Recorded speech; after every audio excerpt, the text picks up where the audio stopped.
Ah yeah, finally another Rarity episode. And you know what? It's a great episode. I expect no less from Rarity. Sure, I could nitpick the episode to pieces and rail on the small little flaws, but really, at this point, I'm so desperate for more Rarity that I'm willing to let a lot of things slide.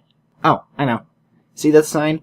When it's on, that means I am just nitpicking, and while I may be saying something bad about the episode, it really doesn't affect my overall opinion of it. Now that that's out of the way, let's begin the review. So the episode wastes no time at all showing Rarity being generous. I've noticed that this episode is considerably less subtle about Rarity's generosity, which is fine, because her generosity is being focused on a lot more than it has in past episodes, and as I briefly mentioned in my review of Putting Your Hoof Down, it's important that character traits are always a little bit exaggerated in the exposition, because it makes the rest of the episode, which focuses on those traits, more meaningful. And now we're given a look at Manehatten. We've seen bits and pieces of the city before, but never to this extent, and I must say that I am loving it. I'm always impressed when the animators are willing to create whole new sets of artwork just for one episode. Almost nothing in the city has been reused from the assets we've seen before, and yet they still feel right at home with the show's art style. When I watch this episode, I find myself just staring at the backgrounds more than actually focusing on the characters. Ponies just bursting into song in random places at the drop of a hat? Who does that? Oh, Manhattan, what you do to me, such a huge bustling... I also love the song in this episode. However, this song, along with the other songs in Season 4 thus far, have a bit of a problem where I love them, but I'm also a little bit disappointed by them. I love them because they feel a lot bigger and more grand than the other songs from previous seasons, with a much stronger focus on instrumentation. But the disappointment comes from the fact that I can't really imagine many awesome remixes coming out of these songs.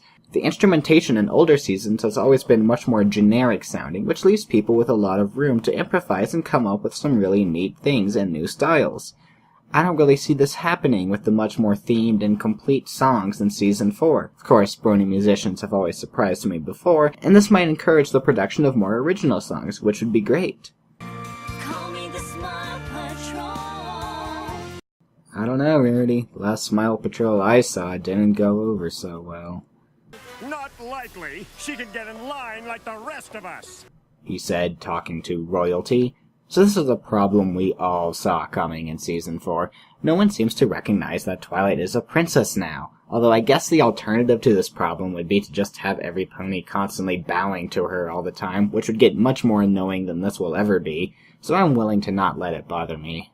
Anyway, the pony's taxi troubles are soon resolved by the cabbie from the song, who's repaying Rarity for fixing the cab's wheel. This is my favorite part about the episode's lesson, the very simple fact that if you are nice to people, they will be nice to you back. It's a very simple lesson, but a very important one, and it's told very well here. Rarity is just casually generous to some people, and then they come back when she needs to return the favor. It's ingenious, I love it, and it's a great lesson.